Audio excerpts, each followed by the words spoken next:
નમસ્તે વિદ્યાર્થી મિત્રો, લાસ્ટ લેક્ચરમાં આપણે ક્યુ ફેક્ટરની ચર્ચા કર્યા. ક્યુ ફેક્ટર જે અનુનાદ વક્ર છે એની તીક્ષ્ણતા માપવા માટેની ભૌતિક રાશિ છે, જેનું સૂત્ર આપણે મેળવ્યું હતું ક્યુ બરાબર 1/r√L/c. વિદ્યાર્થી મિત્રો, અનુનાદની ઘટનાની અંદર I મહત્તમ બને છે. આ I મહત્તમ વિરુદ્ધ ઓમેગાનો આલેખ, એટલે એને આપણે અનુનાદ વક્ર કહીએ છીએ. અનુનાદ વક્ર છે એ વધારે તીક્ષ્ણ ક્યારે હશે? તો એ તીક્ષ્ણતા નક્કી કરવા માટેની જે ભૌતિક રાશિ એ ક્યુ ફેક્ટર છે. બરાબર? ઘણી વખત તમને આ ટાઈપના પ્રશ્નો પણ પૂછાતા હોય છે કે અનુનાદ વક્રની તીક્ષ્ણતા નીચેનામાંથી કઈ ભૌતિક રાશિ દ્વારા માપી શકાય છે? તો એ ક્યુ ફેક્ટર નામની રાશિ દ્વારા માપવામાં આવતું હોય છે. ક્યુ ફેક્ટરનું ફોર્મ્યુલા 1/r√L/c. ઘણી વખત એવું પણ પૂછે કે ક્યુ ફેક્ટર છે એ શેના ઉપર આધારિત રાખે છે અથવા આધારિત છે? તો R, L, C આ ત્રણેય ઘટકો છે એના પર આધાર રાખે છે.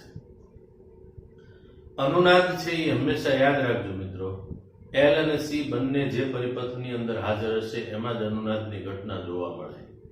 એટલે એક સેન્ટેન્સ પણ મેં લખાવેલું કે RL અને RC પરિપથમાં અનુનાદની ઘટના મળતી નથી.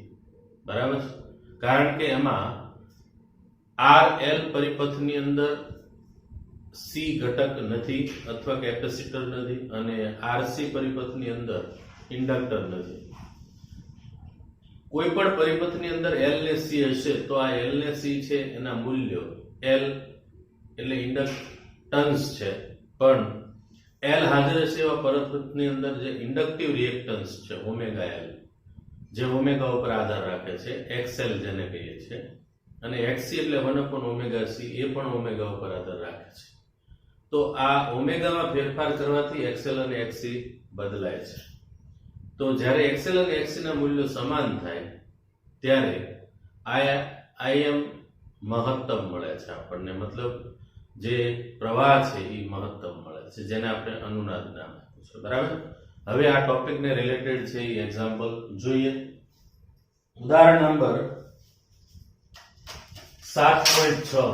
220 વોલ્ટ 50 હર્ટ્ઝના AC સ્ત્રોત સાથે 200 ઓહ્મનો અવરોધ અને 15 માઇક્રોફેરાડેનું કેપેસિટરને શ્રેણીમાં જોડ્યા છે. એટલે અહીંયા કોઈ પરિપથ તમને બતાવી દો કે એક અવરોધ છે અને એક કેપેસિટર છે.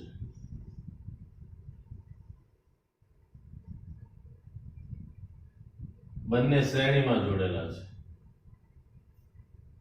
અને એની સાથે પ્રાપ્તિ સ્થાન જોડી દીધું છે. જે સોર્સ વોલ્ટેજ કહેવાય એ 220 વોલ્ટ અને 50 હર્ટ્ઝ. આ જે અવરોધ છે એ 200 ઓહ્મનો છે અને કેપેસિટર છે એ 15 માઇક્રોફેરાડેનો છે. તો આ પ્રમાણે શ્રેણીમાં જોડેલ હોય તો પ્રવાહ છે એની ગણતરી કરો. તો સૌથી પહેલા તો પ્રવાહ શોધવાનો છે, પછી અવરોધક અને કેપેસિટરના બે છેડા વચ્ચેનું RMS મૂલ્ય પણ શોધવાનું, વોલ્ટેજનો RMS મૂલ્ય. શું આ વોલ્ટેજનો બેઝિક સરવાળો સ્ત્રોત વોલ્ટેજ કરતા વધુ છે? હા, તો આ વિસંગતતાનો ઉકેલ આપણે જણાવવાનો છે. શેના કારણે વધારે મળે છે? તો સૌથી પહેલા સોલ્યુશન મેળવવા માટે જે કંઈ વિગતો આપી છે અને નોટ કરી લઈએ.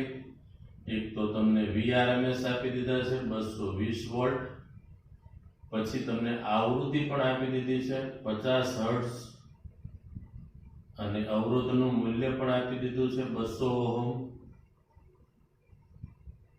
અને કેપેસિટર છે એનું મૂલ્ય પણ આપી દીધું છે 15 × 10⁻⁶ ફેરાડે. હવે શ્રેણી જોડાણ કીધું છે તો પહેલા તો શ્રેણી જોડાણમાં છે એટલે આપણે આ જે AC પરિપથ છે એ શ્રેણી જોડાણમાં હોય તો એનો અવરોધ કુલ મેળવી લઈએ, જેને આપણે ઇમ્પિડન્સ કહીએ છીએ. એટલે આપેલ AC પરિપથનો આપેલ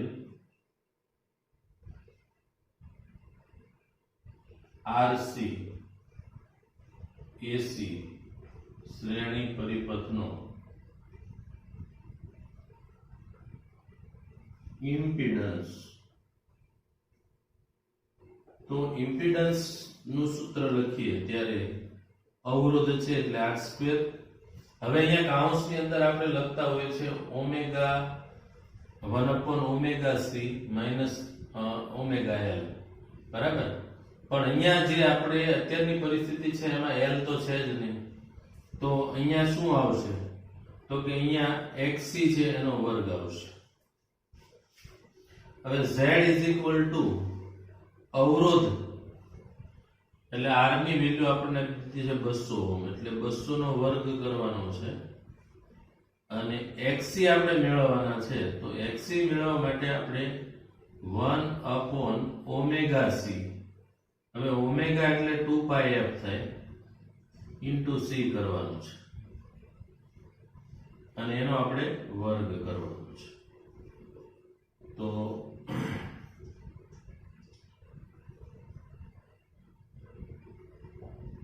આ એમ નામ રહેવા દઉં છું 200 નો સ્ક્વેર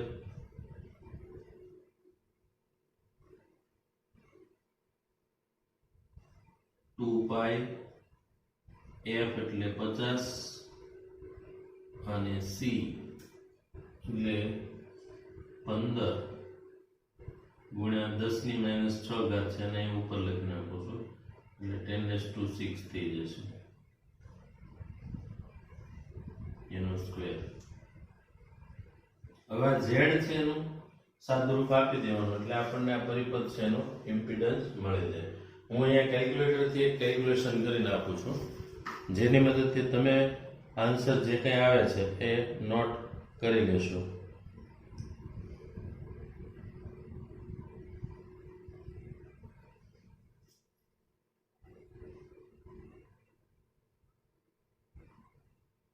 તો આ ઇમ્પિડન્સ છે એનું મૂલ્ય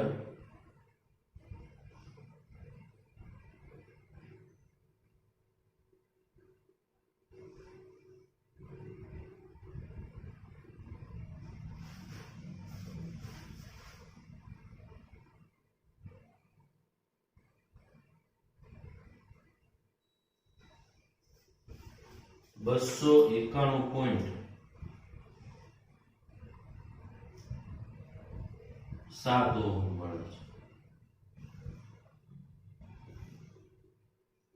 ઇમ્પિડન્સ એટલે અવરોધ છે, એનો એકમ પણ શું થશે? ઓહમ. બરાબર છે. હવે આપણી પાસે અવરોધ આવી ગયા પછી આપણે જે જોઈએ છે એ પરિપથમાં પ્રવાહ ગણવાનો છે.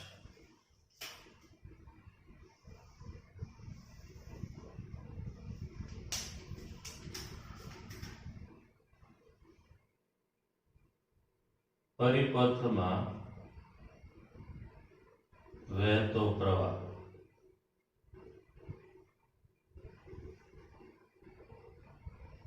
એટલે IRMS is equal to VRMS upon Z છે. VRMS આપણને ખ્યાલ છે વોલ્ટેજ 220 છે, Z આપણે મેળવી લીધા છે 291.7 છે. આનું પણ સાદુરૂપ આપણે જોઈ લઈએ કે કેલ્ક્યુલેટરની મદદથી.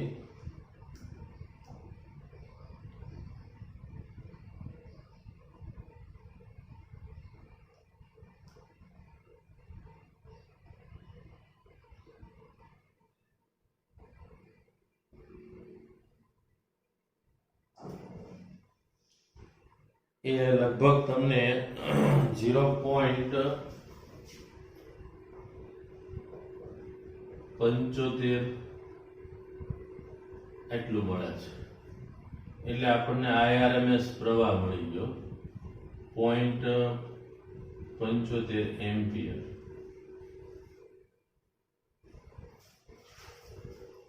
હવે અવરોધક અને કેપેસિટરના બે છેડા વચ્ચેના વોલ્ટેજનું RMS મૂલ્ય મેળવવાનું છે. એટલે બી કેલ્ક્યુલેશન આપણે કરવાની છે. એમાં અવરોધકના બે છેડા વચ્ચેના વોલ્ટેજ. તો અવરોધકના બે છેડા વચ્ચેના વોલ્ટેજ એટલે આ અવરોધક છે એના બે છેડા વચ્ચેના વોલ્ટેજ એને VR કહેવાય, અને VR એટલે I RMS into R થાય. તો VR equal to I RMS into R થયું. I RMS તો આપણને 0.75 અવરોધ છે એ 200 ઓહ્મ છે. હવે આનું સાદુરૂપ આપી દેવાનું છે. બીજું આપણી પાસે માંગ્યું છે કેપેસિટરના બે છેડા વચ્ચેના વોલ્ટેજ. તો કેપેસિટર છે એના બે છેડા વચ્ચેના વોલ્ટેજ એને આપણે VC કહી દઈએ. VC નું સૂત્ર આવું થાય IRMS. કેપેસિટર નો અવરોધ એટલે XC કહેવાય. તો VC is equal to IRMS into XC થાય. અને XC એ કેપેસિટિવ રિએક્ટન્સ છે. XC એટલે આપણે આવું લખતા હોય છે 1/ωc, એટલે IRMS ના છેદમાં ωc થયું. તો IRMS એટલે 0.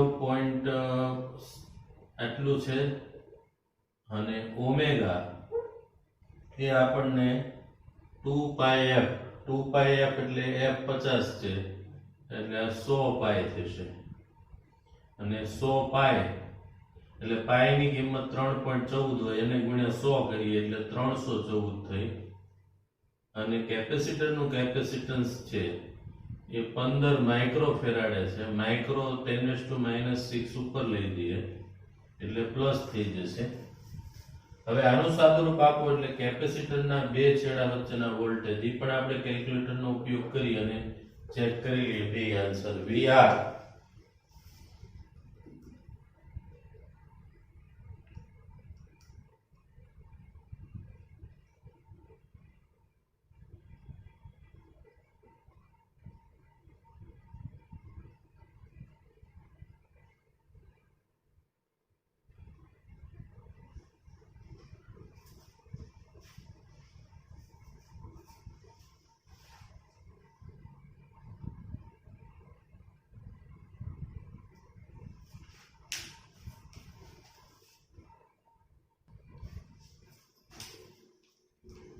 એટલે VR આપણને મળે છે 150.8 વોલ્ટ.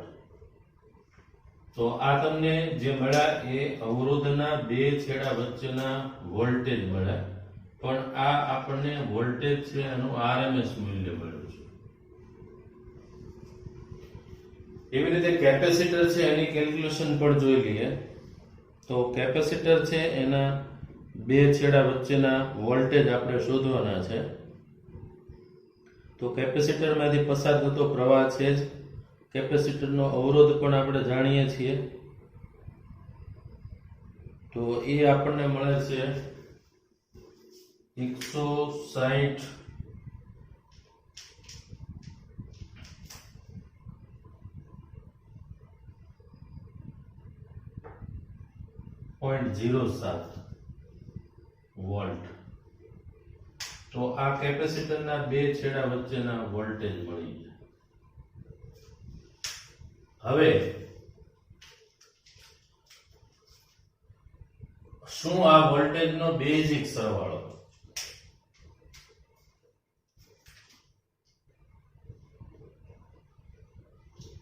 આ વોલ્ટેજ VR અને VC નો બેઝિક સરવાળો.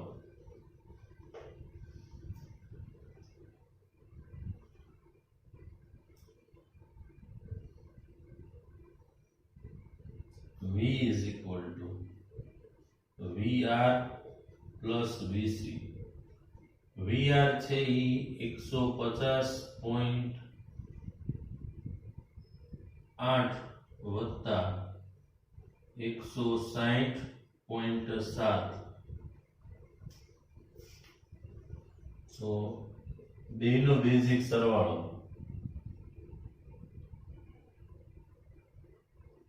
310.87 વોલ્ટ મળે છે.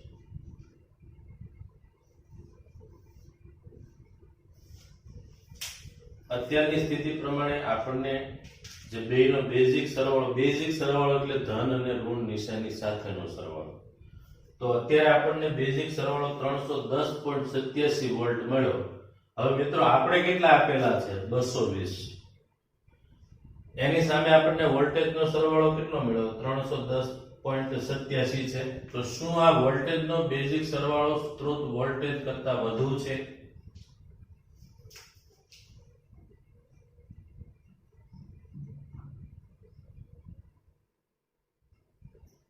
આ વોલ્ટેજનો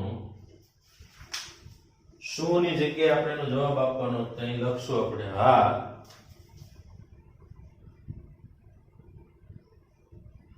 વોલ્ટેજનો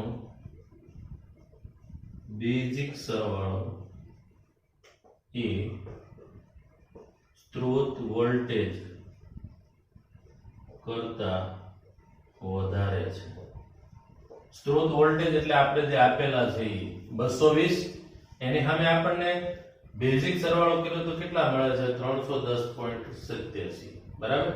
તો એની કરતા વધારે જ છે.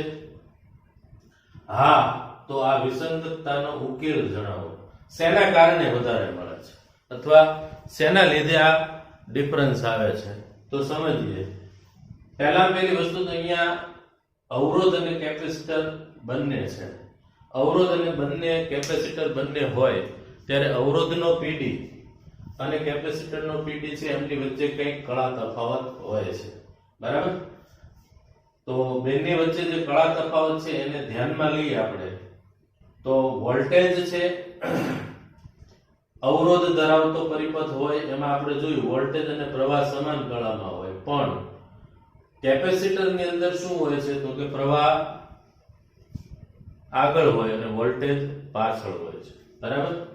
તો એમાં પ્રવાહ અને વોલ્ટેજ વચ્ચેનો કળા તફાવત હોય છે. માટે અહીંયા જે પરિસ્થિતિ ઊભી થાય છે એમાં વોલ્ટેજ વચ્ચે બેના વોલ્ટેજ વચ્ચેનો કળા તફાવત કંઈક હોય એના કારણે આપણને આ બેઝિક સરવાળો છે એ વધારે મળે છે. સૌથી પહેલા તમે આટલું નોટ કરી લો, પછી આપણે એને વધારે મળવા પાછળનું કારણ લખીએ છીએ.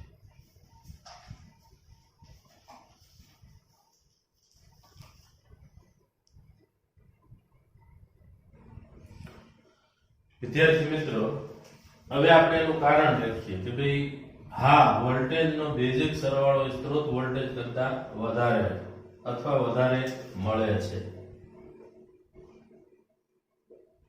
કારણ કે તો એનું કારણ અહીંયા લખ્યું છે. બેઝિક સરવાળો વધારે મળવાનું કારણ શું?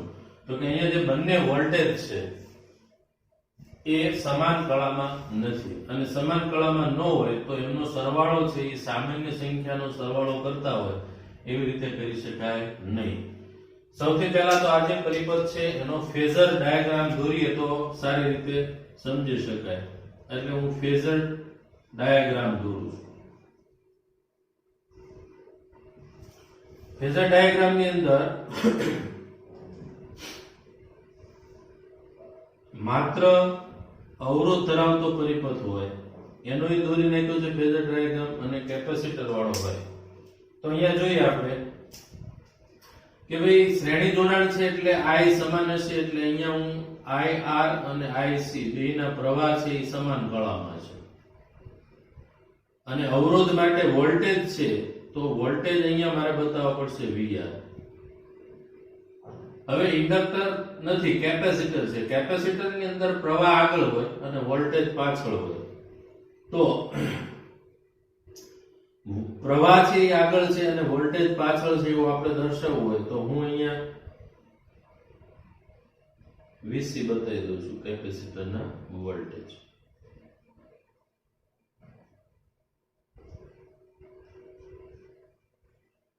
એમની વચ્ચેનો કળા તફાવત અત્યારની સ્થિતિ પ્રમાણે તમે જોઈ શકો છો કે ડેલ્ટા છે એ આપણને π/2 મળે છે.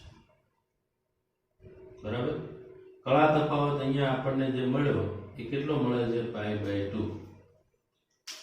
એટલે બંને વચ્ચેનો કળા તફાવત છે એ આપણને π/2 મળે છે. તો પાયથાગોરસના પ્રમેયનો આપણે ઉપયોગ કરીએ તો આ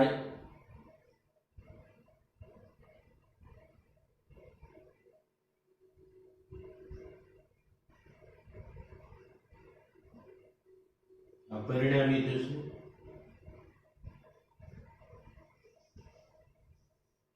અને પાયથાગોરસના પ્રમેય પ્રમાણે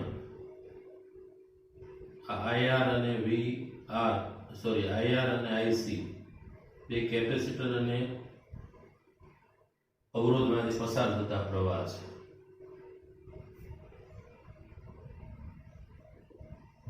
અહીં બંને વચ્ચેનો કળા તફાવત ડેલ્ટા 90 ડિગ્રી હોવાથી પાયથાગોરસ ના પ્રમેય અનુસાર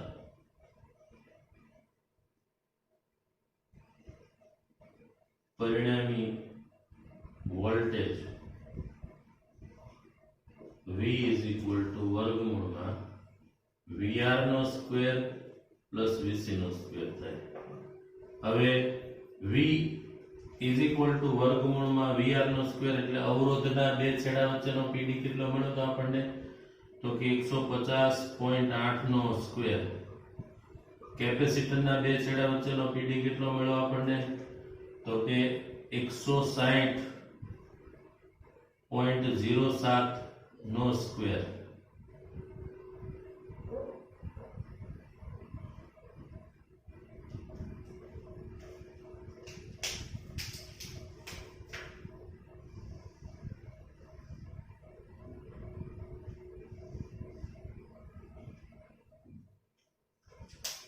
સાદુરૂપ આપી દઈએ એટલે V વોલ્ટેજ તો આનો પણ કેલ્ક્યુલેટર થી આપણે ચેક કરીએ 150 નો 50.8 નો વર્ગ વત્તા 160.07 નો વર્ગ અને એનું પછી આપણે વર્ગમૂળ કાઢી લઈએ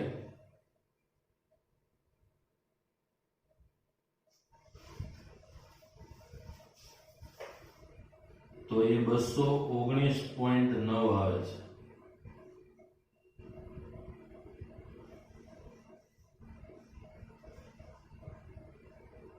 અને V ડેશ કહી દઉં છું પરિણામીને તો V ડેશ 219.9 છે જે નિયરલી અબાઉટ તમે કહી શકો 220 વોલ્ટ. બરાબર. હવે આપણા સ્ત્રોત વોલ્ટેજ જોવો તો 220 જ છે એટલે આ પણ કેટલો જવાબ મળ્યો 220. બરાબર. તો હવે જો તો બે વચ્ચેના કળા તફાવતને ધ્યાનમાં લેવામાં આવે તો બંને વચ્ચેના કળા તફાવત ને ધ્યાનમાં લેવામાં આવે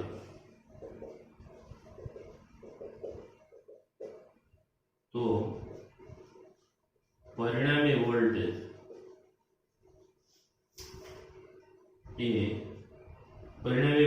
એટલે V ડેશ એ સ્ત્રોત વોલ્ટેજ જેટલા જ મળે છે. બરાબર. તો જ્યાં જ્યાં કળા તફાવત છે મિત્રોને આપણે ડાયરેક્ટલી સરવાળો નહીં કરીએ, કળા તફાવતને ધ્યાનમાં લઈને વોલ્ટેજનો સરવાળો કરશું. અને બેઝિક સરવાળો એટલે યાદ રાખજો ધન કે ઋણ નિશાની સાથેનો બેઝિક સરવાળો કહેવાય. તો આ જે એક્ઝામ્પલ છે સરસ મજાનું છે, બોર્ડની અંદર પૂછાઈ શકે એવું છે એટલે મારી ગણતરીએ આ IMP મોસ્ટ IMP આ ટાઈપના એક્ઝામ્પલ્સ છે એ પૂછાતા હોય છે. બરાબર. અને આ જે લોજિક છે કે બેઝિક સરવાળો છે આપણે કરીએ તો આપણને વધારે મળે છે. તો બેઝિક સરવાળામાં આપણે કળા તફાવત ધ્યાનમાં નથી લીધો, પણ જો કળા તફાવતને ધ્યાનમાં લઈએ તો આ પ્રમાણે આપણને પરિણામી વોલ્ટેજ મળે છે આપણા સ્ત્રોત વોલ્ટેજ જેટલા જ છે.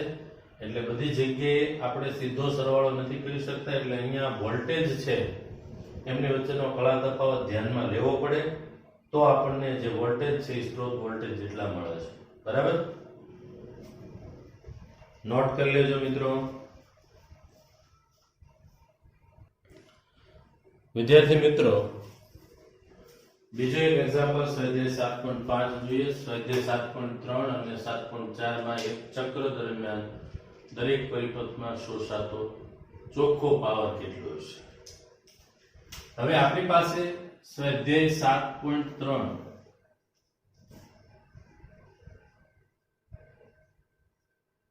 કે જે માત્ર L ધરાવતો પરિપથ છે અને સ્વાધ્યાયનો 7.4 જે માત્ર C ધરાવતો પરિપથ છે. કેપેસિટર વાળો અને ઇન્ડક્ટર વાળો પરિપથ છે. ઇન્ડક્ટર ની અંદર આપણે જોયું કે ઇન્ડક્ટર સાથે એક એસી પ્રાપ્તિ સ્થાન આપણે જોડી દઈએ, બરાબર, જે V Vm sin omega t છે અને આ ઇન્ડક્ટર છે. એવી જ રીતે એક કેપેસિટર લઈ લઈએ અને આ કેપેસિટર સાથે એક એસી પ્રાપ્તિ સ્થાન જોડી દઈએ, તો આ એસી પ્રાપ્તિ સ્થાન એટલે આ કેપેસિટર છે. હવે આમાંથી પસાર થતો પ્રવાહ અને વોલ્ટેજ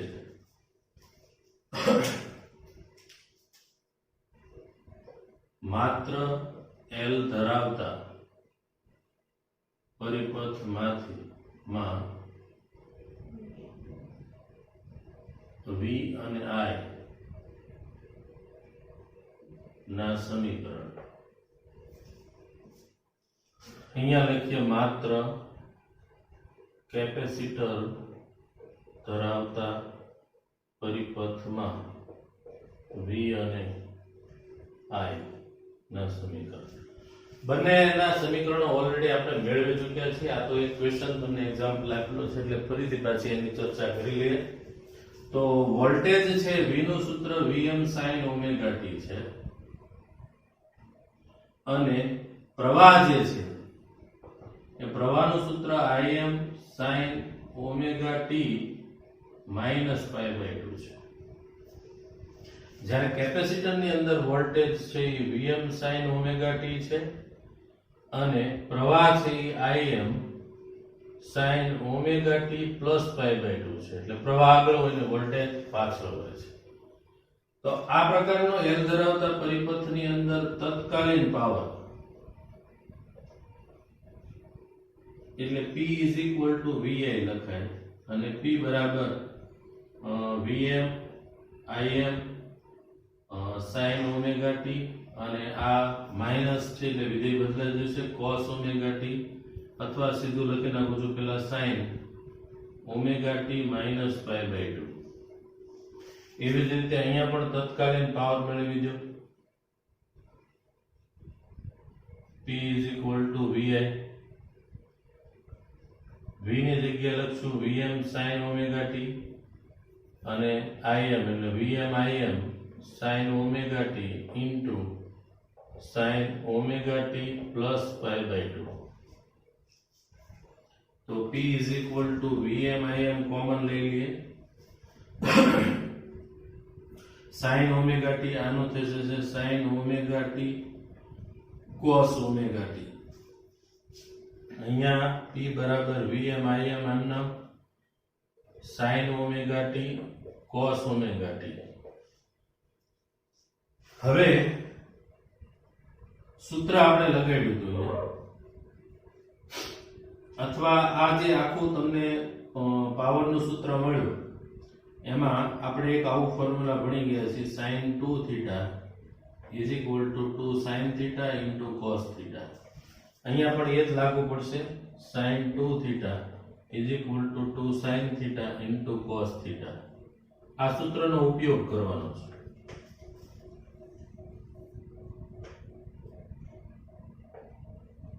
સૂત્રનો ઉપયોગ કરતા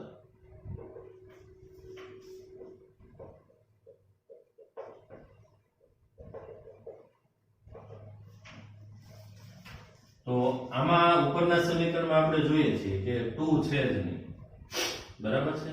તો sin θ cos θ એટલે આ છેદમાં આવી જશે બગડો. તો આવું લખાશે p બરાબર vm im sin 2 omega t અને આખાના છેદમાં અહીંયા 2 આવી જશે. અહીંયા પણ શું લખાય છે? p vm im 2 sin θ cos θ આગળ 2 નથી તો આ 2 આ બાજુ લાવી દઈએ તો અહીંયા થશે sin 2 ઓમેગા t upon 2 લખવાની અહીંયા જરૂર નથી એટલે અહીંયા 2 લખી નાખું છું. આ જે સૂત્ર મળ્યું એ તત્કાલીન પાવરનું મળ્યું. શેનું સૂત્ર છે? એ તત્કાલીન પાવરનું, જે તત્કાલીન પાવરનું સૂત્ર છે, જે તત્કાલીન પાવરનું સૂત્ર છે. તત્કાલીન પાવરમાંથી તમારે વાસ્તવિક પાવર મેળવવો હોય, બરાબર, તો આપણને કીધેલું છે શોષાતો ચોખ્ખો પાવર મેળવો એક ચક્ર દરમિયાન. એટલે એક ચક્ર દરમિયાન શોષાતો ચોખ્ખો પાવર મેળવવા માટે એક આવર્તકાળ પર સરેરાશ મૂલ્ય લેતા. આનું એક આવર્તકાળ પર સરેરાશ મૂલ્ય લેવું હોય તો સાઈન વિધેય છે એનું એક આવર્તકાળ પર સરેરાશ મૂલ્ય કેટલું થાય? 0. એટલે અહીંયા પાવર 0 થઈ ગયો અને લખવું હોય તો લખી શકાય 1/t 0 થી t sin t 2 omega t dt = 0 થાય, બરાબર. એવી જ રીતે એક ચક્ર દરમિયાન શોષાતો ચોખ્ખો પાવર મેળવવા માટે એક આવર્તકાળ પર સરેરાશ મૂલ્ય લેતા. તો એક આવર્તકાળ પર સરેરાશ મૂલ્ય લેવાનું છે એટલે p બરાબર નું એક આવર્તકાળ પર સરેરાશ મૂલ્ય આપણે લેવાનું થાય એટલે 1/t 0 થી t vm im by 2 sin 2 omega t dt. હવે sin 2 omega t dt એનું એક આવર્તકાળ પર 0 થાય એટલે અહીંયા પાવર છે એ શૂન્ય થઈ જશે. કારણમાં તમે લખી શકો છો 1/t integration of 0 થી t sin 2 omega t dt = 0 થાય. એટલે ચોખ્ખો પાવર છે એ શૂન્ય મળે છે. તમારા જવાબની સમજૂતીમાં આપણે એવું કહી શકશું કે જ્યારે પ્રવાહ છે વધતો હોય ત્યારે ઇન્ડક્ટરની અંદર ચુંબકીય ઉર્જા સ્વરૂપે સંગ્રહ પામે છે, બરાબર, અને પ્રવાહ છે ઘટતો હોય ત્યારે આ ઉર્જા છે એ પરિપથને પાછી આપે છે. આવી રીતે ચક્ર દરમિયાન જે ખર્ચાતો પાવર ચોખ્ખો નેટ પાવર 0 આપણને મળે છે. જ્યારે પ્રવાહ વધતો હોય ત્યારે કેપેસિટર ચાર્જ થતું હોય એટલે કેપેસિટરની અંદર વિદ્યુત ક્ષેત્ર સ્વરૂપે ઉર્જા સ્ટોરેજ થાય છે અને જ્યારે પ્રવાહ ઘટતો હોય ત્યારે એ પાછી મળે છે. કારણ કે આપણને ખ્યાલ છે આપણે લાગુ પાડેલી એસી વોલ્ટેજમાં પ્રવાહ વધતો હોય મહત્તમ થાય, ઘટી શૂન્ય થાય, તો આ પ્રમાણે સાયકલ બદલાય.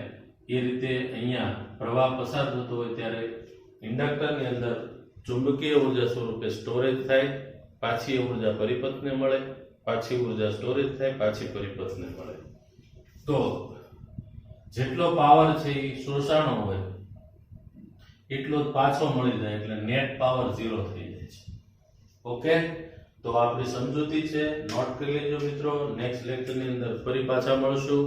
આજનો જે કંઈ એક્ઝામ્પલ અને આ જે કંઈ સ્વાધ્યાયનો એક્ઝામ્પલ ચાલ્યો છે એ સમજૂતી માટે. સ્વાધ્યાયના એક્ઝામ્પલમાંથી ઘણી વખત છે એ આ ટાઈપના MCQ તમને પૂછાઈ શકે છે, બરાબર. તો ફરજિયાતપણે આને હોમવર્કમાં 2 વખત લખવાનું છે અને ફરી પાછા આપણે નેક્સ્ટ ટાઈમ મળશું. Thank you.